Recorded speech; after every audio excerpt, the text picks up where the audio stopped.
If you guys want some fast, cheap and reliable coins this team of the season, go check out buycheapfifacoins.com and use discount code Curtis for 5% off. The perfect way to pick up some of these amazing team of the season players.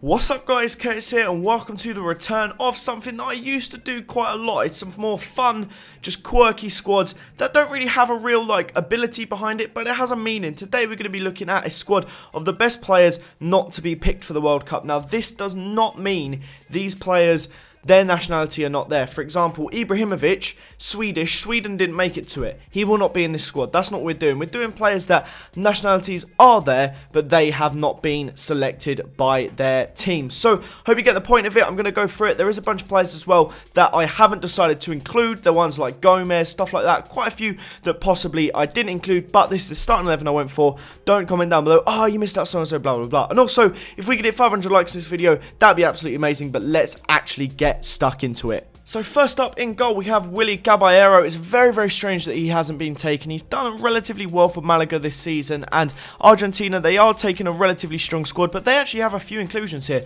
But very, very strange for him not to be taken, and an absolutely fantastic goalkeeper indeed.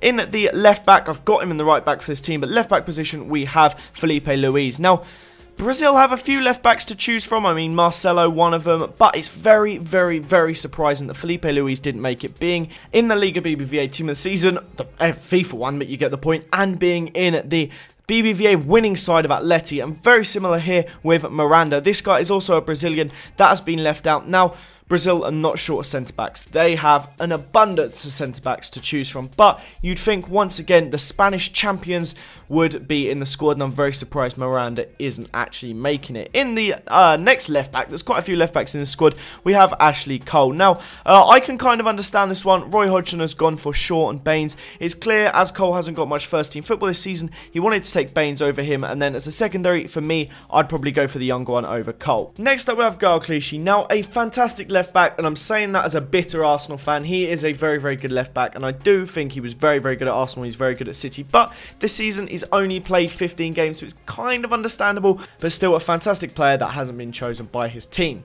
Next up we have Felipe Melo. Once again, Brazil have an abundance of players in a position. What a shocker, but they have a lot of defensive midfielders. They've got the likes of Fernandinho, Paulinho, so many really, really solid DMs, Gustavo, players like that, and Felipe Melo, sadly for him, because he's a fantastic player, doesn't make the cut.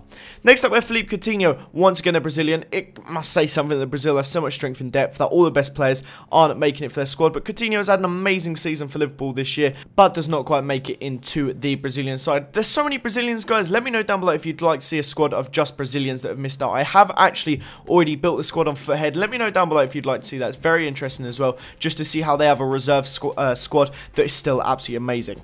Nonetheless, once again, we have another Brazilian. This time, we have Kaká, a fantastic player this season. He's really picked up the form of old that he used to have back when he was at AC Milan. He's had a really good season, and he is one of many high-profile names that, once again, as I've said, will not be making it into their World Cup squad. Next up, we have Lucas. It's kind of frustrating how I'm just getting back-to-back Brazilians here. I didn't realise there was quite that many, but nonetheless, Lucas is the right wing, and he is the last Brazilian in this side.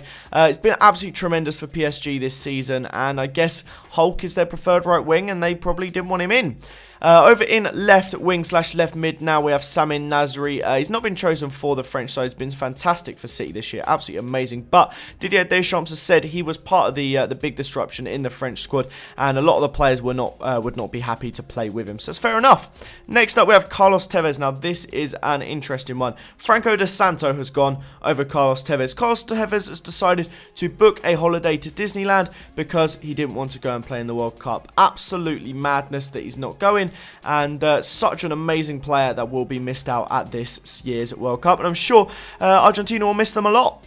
Now, it really is actually frightening to think about some of the players in this team, just the depth that they really have. I mean, that Argentina one, they're not taking Tevez, and they've taken Franco De Santo instead, but you have to remember they're still going to have Messi, Aguero as their main two. I think Palacios going. There's a lot of talent in that Argentinian front line. They're not really going to be, as much as Tevez will probably be missed, they're not really, would he have even got a start? I don't know. Very interesting to think about, and very interesting with Brazil, the amount they are missing out. So I do want to quickly ask you guys, if you could comment down below, this would be brilliant. Let me know if you want to see more like kind of unique fun squads like this, where I kind of don't actually look at how the players play or whatever, although this team actually actually played pretty well. I don't look at something like that. I look at more how just a really cool theme or something like that. Let me know down below if you'd like to see that. That's the end of this episode though, guys. Hope you did enjoy it. Leave a like if you did. Subscribe to this channel if you're new around here. Have a nice day, and I will see you all next time. Bye bye.